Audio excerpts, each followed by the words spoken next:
I'm Kevin Frankish at Union Station. This is Martin Luther King Day in the U.S. It marks his birth in 1929 on this day. His assassination, though, in 1968 touched off the largest manhunt in U.S. history. But while police were looking for his killer, James Earl Ray, he wasn't in the U.S. He was stepping off a train here at Union Station. Back in 1966, this block in Ossington was best known as where Cassius Clay, or Muhammad Ali, had trained for his upcoming fight with George Chuvalo. Only 2 years later, a much more sinister page of history was turned here right across the street. Direct from our newsroom in Washington, in color, this is the CBS Evening News with Walter Cronkite. Good evening. Dr. Martin Luther King, the apostle of nonviolence in the civil rights movement, has been shot to death in Memphis, Tennessee. What followed was the largest manhunt in U.S. history. Riots raged in 168 cities. 19 more people would die. All the while, the killer, James Earl Ray, was making his way quietly towards Toronto. For 2 days, James Earl Ray managed to elude American police crossing the border at Detroit, took the train to Toronto, and made his way here to number 102 Ossington, where he knocked on the door looking for a room.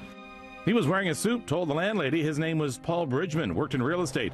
He rented this space for $8 a week.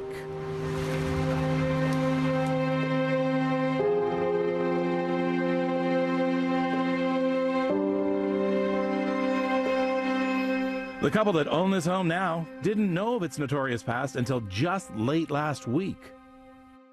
So literally yesterday, because my husband and I are discussing potentially buying this building, so I started to do the research, and yeah, I learned that, because sort of Googling 102 Ossington, and shockingly, that the man that murdered Martin Luther King fled to Canada, specifically Toronto, and then this is where he stayed, and it was shocking to me that nobody, no one seems to be talking about a major piece of to me, what we Canadian history.